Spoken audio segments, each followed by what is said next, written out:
Hi friend, स्वागत है आप सभी का आपके अपने चैनल नीरज अक्षर। आज आप लोग बताएंगे जितने भी छात्र छात्रा 11th आर्ट्स में पढ़ते थे उन सभी छात्र छात्राओं जो आप लोग को मॉडल क्वेश्चन पेपर जो आप लोग को क्वेश्चन बैंक जो जारी किया थे, तो हम आप लोग को ऑब्जेक्टिव क्वेश्चन के आंसर बताएंगे जो बहुत ही महत्वपूर्ण क्वेश्चन है। तो आज आप लोगों को पॉलिटिकल साइंस का जो ऑब्जेक्टिव क्वेश्चन है सारा हम करवा देंगे। तो आप लोग को 30 क्वेश्चन बताएंगे जो, और आप लोग के एग्जाम से रिलेटेड क्वेश्चन ही बताएंगे जो आप लोग को एग्जाम में पूछे जाने वाले प्रश्न है। तो आप लोग को जैक द्वारा जो आप लोग को क्वेश्चन पेपर जारी किया है उससे समाज आप लोग को ऑब्जेक्टिव क्वेश्चन के आंसर बनाएंगे। तो चलिए वीडियो पे लास्ट तक बढ़े तभी आप लोग समझ आए कि कौन सा क्वेश्चन का कौन सा आंसर है। तो कृपया वीडियो को स्किप करके ना देखें, तो आप लोग को फिर कौन सा क्वेश्चन का कौन सा सही आंसर हो आप लोग को पता नहीं चल पाएगा। तो चलिए आप लोग को देख सकते हैं चुनाव और प्रतिनिधित्व से क्वेश्चन बताएंगे।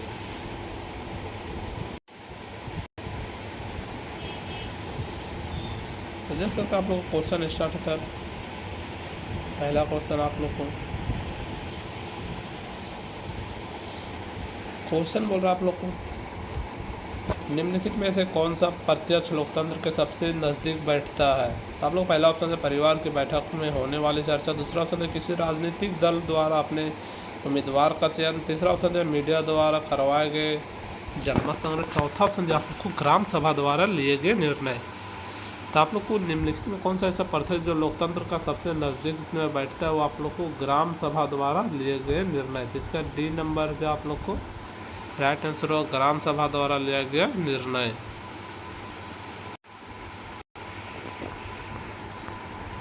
क्वेश्चन नंबर 2,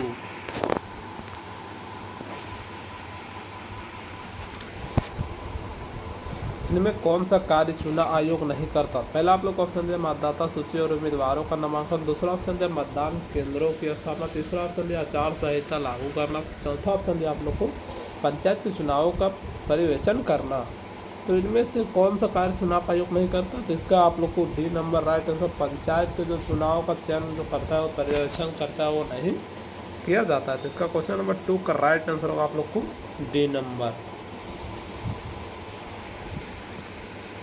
क्वेश्चन नंबर 3, महिला प्रतिनिधित्व का समर्थन किसने किया। पहला आप लोग को ऑप्शन दिया बेंथम, दूसरा ऑप्शन थॉमस हेमर, तीसरा ऑप्शन दिया अरस्तु, चौथा ऑप्शन दिया जे.एम. मिशन। तो आप लोग को महिला प्रतिनिधित्व का समर्थन जो किया वो आप लोग को अरस्तु ने किया। तो क्वेश्चन नंबर 3 का आप लोग को सी नंबर राइट आंसर होगा।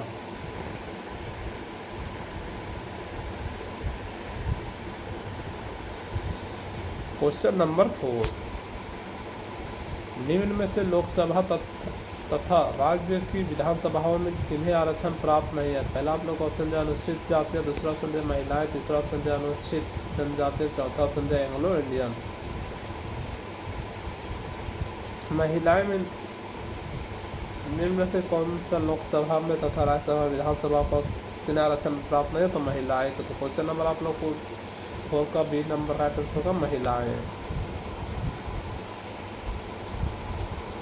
क्वेश्चन नंबर 5, यदि राजनीतिक दलों के चुनाव चिन्ह से संबंधित कोई विवाद हो जाता है तो उसका निपटारा कौन करेगा। पहला आप लोग को ऑप्शन दिया राष्ट्रपति, दूसरा ऑप्शन दिया सर्वोच्च न्यायालय, तीसरा ऑप्शन दिया संसद, चौथा ऑप्शन भारत चुनाव आयोग। यदि अगर राजनीतिक दलों में चुनाव में किसी प्रकार संबंधित कोई विवाद हो जाता है तो इसका निपटारा जो किया जाता है आप लोग को भारत का चुनाव आयोग करता है। इसका क्वेश्चन नंबर 5 का नंबर आप लोग को डी नंबर राइट आंसर होगा भारत का चुनाव। नेक्स्ट सवाल आप लोग question number 6,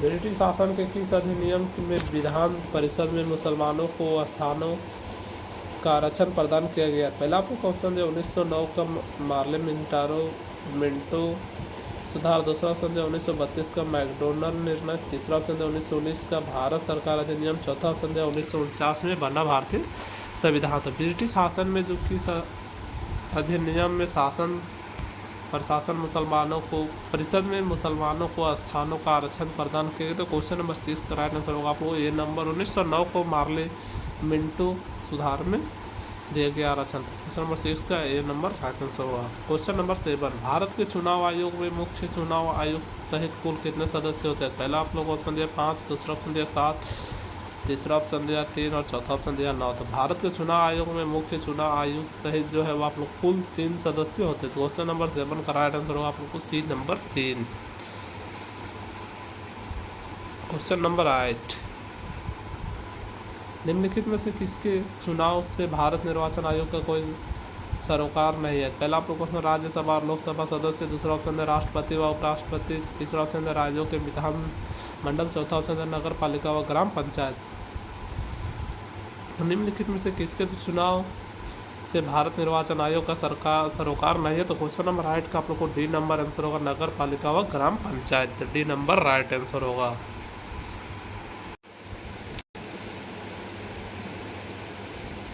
question number 9, first past the post या साधारण बहुसंख्या प्रतिनिधित्व प्रणाली में कौन प्रत्याशी विजेता घोषित किया गया? पहला आप लोग का ऑप्शन है 50% से अधिक मत हासिल करके प्रथम स्थान पर आता है, दूसरा ऑप्शन है सर्वाधिक संख्या में मत अर्जित करता है, तीसरा ऑप्शन है देश में सर्वाधिक मत पाने वाले दल की प्रत्याशी, चौथा ऑप्शन है चुनाव क्षेत्र के अन्य प्रत्याशियों से ज़्यादा मत प्राप्त करने वाला। तो फर्स्ट पास्ट जो आप लोग को द पोस्ट या साधारण बहुसंख्या प्रतिनिधित्व प्रणाली में जो होता है वो आप लोग को सर्वाधिक संख्या मत में अर्जित करता और प्रत्याशी विजेता घोषित करता है। तो क्वेश्चन नंबर 9 का आप लोग को बी नंबर राइट आंसर होगा, सर्वाधिक संख्या में भारत मत अर्जित करता है। क्वेश्चन नंबर 10, भारत में निर्वाचन आयोजित करने के लिए सर्वोच्च निकाय कौन है? पहला आप लोग को ऑप्शन दिया जिला दंडाधिकारी, दूसरा ऑप्शन दिया मुख्य निर्वाचन अधिकारी, तीसरा ऑप्शन दिया निर्वाचन आयोग, चौथा ऑप्शन दिया निर्वाचन अधिकारी। तो भारत में निर्वाचन आयोजित करने के लिए सर्वोच्च निकाय जो होता है आप लोग को निर्वाचन आयोग से किया जाता है। क्वेश्चन नंबर 10 का राइट आंसर होगा आप लोग C number. Question number 11, British काल में 1932 के पुनः समझौता के द्वारा किन्हें आरक्षण की व्यवस्था की गई? पहला आप लोग का ऑप्शन है ईसाइयों, दूसरा ऑप्शन दिया मुसलमानों, तीसरा ऑप्शन दिया अंग्रेजों, चौथा ऑप्शन दिया दलित जातियाँ। ब्रिटिश काल में 1932 से पुनः समझौता के द्वारा दलित जातियों को आरक्षण की व्यवस्था की गई। तो क्वेश्चन नंबर 11 का आप लोग को डी नंबर राइट आंसर होगा, दलित जातियाँ। क्वेश्चन नंबर 12, लोकसभा में एंग्लो इंडियंस के लिए कितने स्थान आरक्षित किए गए? पहला आप लोग को ऑप्शन दिया 3, दूसरा ऑप्शन दिया 4, तीसरा ऑप्शन दिया आप लोग को 2, चौथा ऑप्शन दिया आप लोग 5। तो लोकसभा एंग्लो इंडियंस के लिए 2 स्थान आरक्षित किया गया। तो क्वेश्चन नंबर 12 का आप लोग को सी नंबर राइट आंसर होगा। क्वेश्चन नंबर 13, विधानसभाओं में एंग्लो इंडियन के लिए कितने स्थान आरक्षित किए गए? पहला आप लोग को ऑप्शन दिया है 2, दूसरा ऑप्शन दिया 4, तीसरा ऑप्शन दिया है 1, चौथा ऑप्शन दिया 5। तो विधानसभा में एंग्लो इंडियन का जो स्थान प्राप्त किया गया आप लोग को 3-1 किया गया है। तो आप लोग को 3 नंबर राइट आंसर होगा 1, C number right answer. Question number 14, भारतीय संविधान के किस भाग में चुनाव आयोग की व्यवस्था की गई? पहला आप लोग का ऑप्शन दिया 15, दूसरा ऑप्शन दिया 16, तीसरा ऑप्शन दिया आप लोग 14, चौथा ऑप्शन दिया आप लोग को 19। तो भारतीय संविधान के 15 भाग में चुनाव आयोग की व्यवस्था की गई। तो क्वेश्चन नंबर 14 का राइट आंसर होगा आप लोग ये नंबर 15।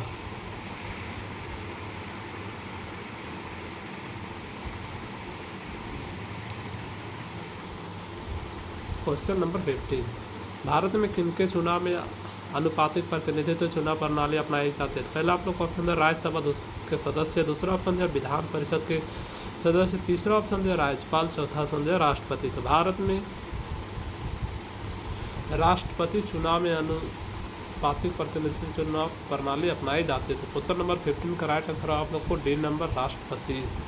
क्वेश्चन नंबर 16, एक व्यक्ति राष्ट्रपति के लिए अधिकतम कितनी बार निर्वाचित हो सकता है? पहला आप लोग का ऑप्शन दिया 1 बार, दूसरा ऑप्शन दिया 2 बार, तीसरा ऑप्शन दिया 3 बार, चौथा ऑप्शन दिया कोई सीमा नहीं है। तो अगर एक व्यक्ति राष्ट्रपति के लिए अधिकतम कई बार निर्वाचित हो सकता है तो इसका कोई सीमा नहीं है। तो इसका आंसर होगा डी नंबर, कोई भी सीमा नहीं है।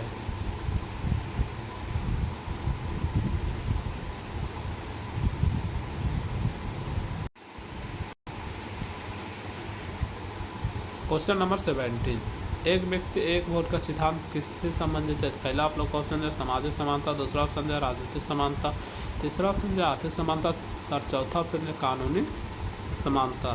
तो एक व्यक्ति एक वोट का सिद्धांत जो है वो आप लोग को राजनीतिक समानता का है। तो क्वेश्चन नंबर 17 का राइट आंसर होगा बी नंबर राजनीतिक समानता। क्वेश्चन नंबर 18, भारत के मुख्य निर्वाचन आयुक्त को हटाने की शक्ति किससे प्राप्त है? पहला आप लोग को ऑप्शन दिया संसद, दूसरा ऑप्शन दिया राष्ट्रपति, तीसरा ऑप्शन दिया प्रधानमंत्री, चौथा ऑप्शन दिया मंत्री परिषद। तो भारत के मुख्य निर्वाचन आयुक्त को हटाने की जो शक्ति है वो आप लोग को संसद को है। तो क्वेश्चन नंबर 18 का ए नंबर राइट आंसर होगा संसद। क्वेश्चन नंबर 19,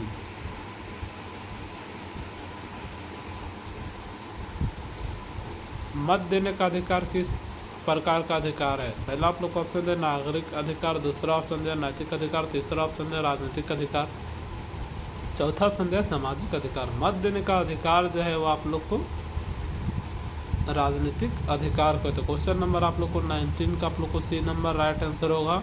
मत देने का अधिकार राजनीतिक अधिकार को प्राप्त अधिकार है। क्वेश्चन नंबर 20, राज्य के चुनाव आयोग की नियुक्ति कौन करता है? पहला आप लोग को ऑप्शन दिया राष्ट्रपति, दूसरा ऑप्शन दिया है प्रधानमंत्री, तीसरा ऑप्शन दिया राज्यपाल, चौथा ऑप्शन भारत का मुख्य चुनाव आयुक्त। तो आप लोगों को क्वेश्चन देखिए बढ़िया से, क्वेश्चन बहुत इंपॉर्टेंट क्वेश्चन है। राज्य के चुनाव आयुक्त को नियुक्त जो कौन करता है वो आप लोग को, तो राज्य के चुनाव आयुक्त जो किया जाता है वो आप लोग को राज्यपाल के द्वारा किया जाता है। तो क्वेश्चन नंबर आप लोग को 20 का राइट आंसर होगा आप लोग को राज्यपाल, सी नंबर राइट आंसर होगा। क्वेश्चन नंबर 21, किस संवैधानिक संशोधन के द्वारा भारत में मताधिकार की आयु 21 वर्ष से घटकर 18 वर्ष कर दी गई है? तो पहला आप लोग को ऑप्शन दिया 61वें, दूसरा ऑप्शन दिया 42वें, तीसरा ऑप्शन दिया आप लोग 62वें, तीसरा चौथा ऑप्शन दिया 93। तो किस संवैधानिक संशोधन के द्वारा भारत में मताधिकार की आयु जो है वो 21 वर्ष से घटकर 18 वर्ष की गई? इसका ए नंबर राइट आंसर होगा 61। क्वेश्चन नंबर 22, भारतीय संविधान का बाहरी या संरक्षण किसे माना जाता है? पहला आपको ऑप्शन दिया राष्ट्रपति, दूसरा ऑप्शन दिया सर्वोच्च न्यायालय, तीसरा ऑप्शन दिया प्रधानमंत्री, चौथा ऑप्शन दिया है संसद। तो भारतीय संविधान का बाहरी जो आप लोग को संरक्षण जो माना जाता है वो आप लोग को सर्वोच्च न्यायालय को माना जाता है। क्वेश्चन नंबर आप लोग को 22 का बी नंबर राइट आंसर होगा सर्वोच्च न्यायालय। क्वेश्चन नंबर 23, अल्पसंख्यकों को प्रतिनिधित्व किस आधार पर दिया जाता है? पहला आप लोग ऑप्शन दिया धर्म, दूसरा ऑप्शन दिया संस्कृति, तीसरा ऑप्शन दिया भाषा, चौथा ऑप्शन दिया इनमें से सभी। तो अल्पसंख्यकों को प्रतिनिधित्व किस आधार पर दिया जाता है? तो आप लोग को धर्म, संस्कृति, भाषा तीनों से दिया जाता है। इसका आंसर आप लोग को क्वेश्चन नंबर 23 का राइट आंसर होगा आप लोग को डी नंबर, इनमें से सभी धर्म, संस्कृति, भाषा सब दिया जाता है। आप लोग को डी नंबर राइट होगा इनमें से सभी। क्वेश्चन नंबर 24, लोकसभा के सांसद बनने की न्यूनतम आयु क्या है? पहला आप लोग को ऑप्शन दिया है 25 वर्ष, दूसरा ऑप्शन दिया 35 वर्ष, तीसरा दिया 18 वर्ष, चौथा ऑप्शन दिया है 40 वर्ष। तो लोकसभा के सांसद बनने का न्यूनतम जो आयु है वो आप लोग को 25 वर्ष है। तो आप लोग को क्वेश्चन नंबर 24 का ए नंबर राइट आंसर होगा 25 वर्ष।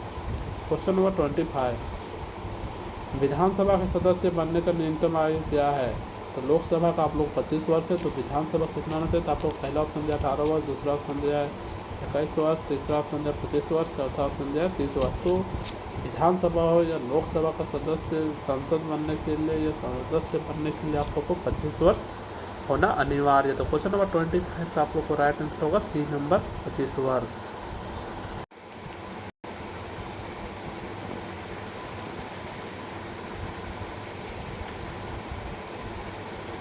क्वेश्चन नंबर 26, राज्यसभा और विधान परिषद के सदस्य बनने की न्यूनतम आयु क्या है? पहला आप लोग को ऑप्शन दिया 30 वर्ष, दूसरा ऑप्शन दिया 35 वर्ष, तीसरा ऑप्शन दिया आप लोग 20 वर्ष और चौथा ऑप्शन दिया 25 वर्ष। तो राज्यसभा और विधानसभा के परिषद का अगर सदस्य बनने का जो न्यूनतम आयु आप लोग को 30 वर्ष है। क्वेश्चन नंबर 26 का राइट आंसर होगा ए नंबर 30 वर्ष। क्वेश्चन नंबर 27, राष्ट्रपति के चुनाव में भाग लेने वाले उम्मीदवार की न्यूनतम आयु क्या होती है? पहला आप लोग ऑप्शन दिया 35 वर्ष, दूसरा ऑप्शन दिया 40 वर्ष, तीसरा ऑप्शन दिया आप लोग 25 वर्ष, चौथा ऑप्शन है 18 वर्ष। तो राष्ट्रपति के चुनाव में भाग लेने वाले उम्मीदवार का जो न्यूनतम आयु होता है वो आप लोग को 35 वर्ष होता है। तो क्वेश्चन नंबर 27 का राइट आंसर होगा आप लोग को 35 वर्ष।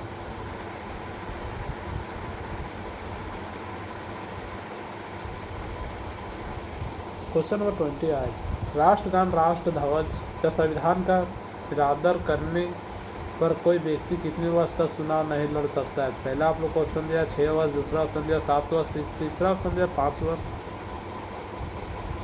चौथा ऑप्शन दिया आप लोग को 8 वर्ष।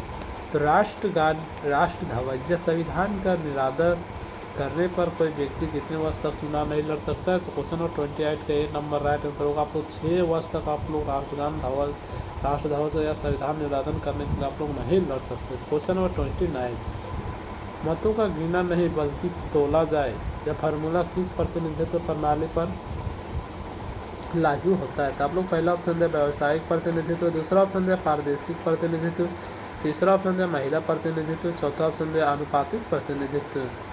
तो मतों को गिना नहीं बल्कि तोला जाए या फार्मूला जो प्रतिनिधित्व प्रणाली पर लागू किया गया आप लोग को अनुपातिक प्रतिनिधित्व में द्वारा लागू किया। तो क्वेश्चन नंबर आप लोग को 29 का राइट आंसर होगा आप लोग को अनुपातिक प्रतिनिधित्व। क्वेश्चन नंबर 30 जो आप लोग को लास्ट बचा पॉलिटिकल साइंस का, जो बहुत ही इंपॉर्टेंट क्वेश्चन आज बताया, जो आप लोग तगड़ा क्वेश्चन और आप लोग के एग्जाम में ऐसा क्वेश्चन पूछा जाएगा। तो क्वेश्चन नंबर 30, अप्रत्यक्ष चुनाव प्रणाली के अंतर्गत मतदाता किसका चुनाव करते हैं? तो पहला आप लोग को ऑप्शन दिया अपने द्वारा निर्वाचित प्रतिनिधि को वापस बुलाना, दूसरा ऑप्शन दिया किसी प्रतिनिधि को दूसरी बार नहीं चुनना, तीसरा ऑप्शन दिया उन निर्वाचकों को चुनते हैं जिनके मतों से उम्मीदवारों को चुना जाता है, चौथा ऑप्शन दिया अपने प्रतिनिधि को स्वयं चुने। तो अप्रत्यक्ष चुनाव प्रणाली के अंतर्गत जो मतदाता चुना जाता है वो आप लोग को उन निर्वाचकों को चुनते हैं जिनके मतों में उम्मीदवारों को चुना जाता है। तो इसका आंसर आप लोग को क्वेश्चन नंबर 30 का राइट आंसर होगा आप लोग को सी नंबर, उन निर्वाचकों को चुनते हैं जिनके मतों से उम्मीदवारों को चुना जाता है। तो क्वेश्चन नंबर 30 का आप लोग को सी नंबर राइट आंसर होगा। तो आज का वीडियो है तक जो आप लोग को पॉलिटिकल साइंस का जो आप लोग क्लास 11 का जो बताएं, बहुत ही तगड़ा इंपॉर्टेंट क्वेश्चन जो आप लोग को चैप्टर जो रहा है आज का चुनाव और प्रतिनिधित्व जो चैप्टर से आप लोग क्वेश्चन बताए, जो ऑब्जेक्टिव क्वेश्चन है, बहुत ही इंपॉर्टेंट क्वेश्चन है और आप लोग को एग्जाम में यही सब क्वेश्चन पूछा जाएगा। तो अपना एग्ज़ाम की तैयारी ज़ोरों से करें और जितना हो सके अपने सारे दोस्तों को दबा के शेयर करें ताकि वो भी अपना एग्ज़ाम का जो ऑब्जेक्टिव क्वेश्चन दिया जाता है ताकि वो भी ऑब्जेक्टिव क्वेश्चन का आंसर देख लो और अपना एग्ज़ाम की तैयारी इसी तरह से करें और अच्छा से अच्छे नंबर से पास हो सके। तो आज का वीडियो यहीं तक, धन्यवाद।